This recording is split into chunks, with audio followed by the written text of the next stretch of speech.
Kathryn Eyring here, your health and empowerment coach, and today's topic is feeling thankful while you're cooking food.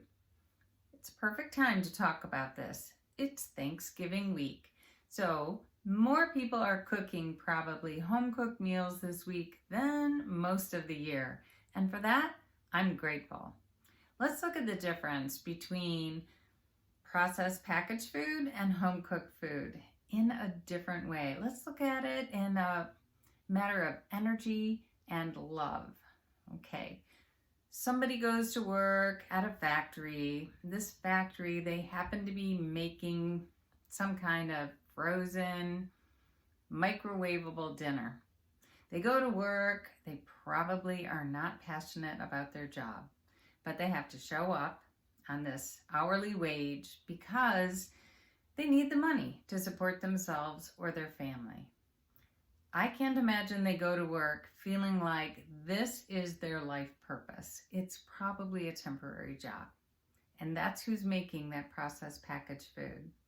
When they're done for that day, they're not thinking about, oh, I hope those people really enjoy the work I provided today.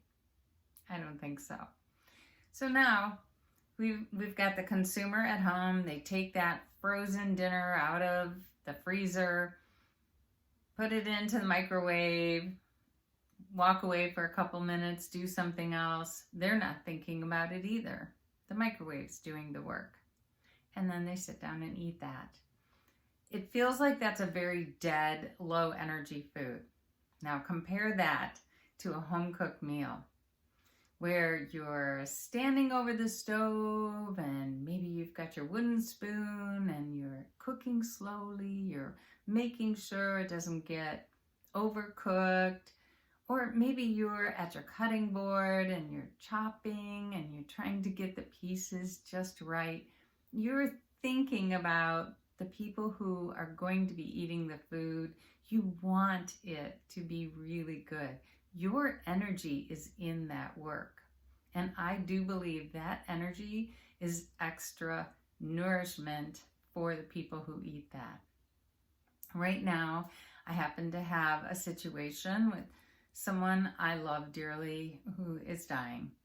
It's a beautiful experience in that the family has gathered around.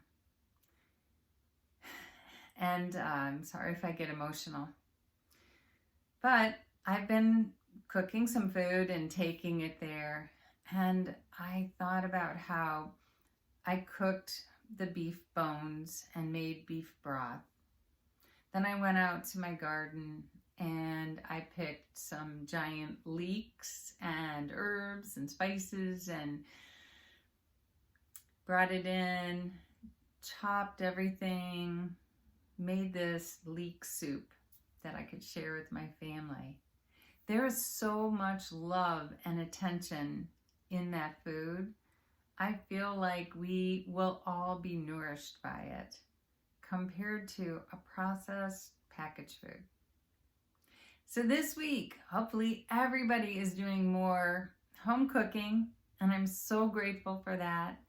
And I encourage you to just bring some gratitude into your cooking, thinking ahead of who's going to enjoy it. I'm sure you're already doing that without even realizing it while you're preparing food. But I wish you a wonderful Thanksgiving, and I'll see you next week.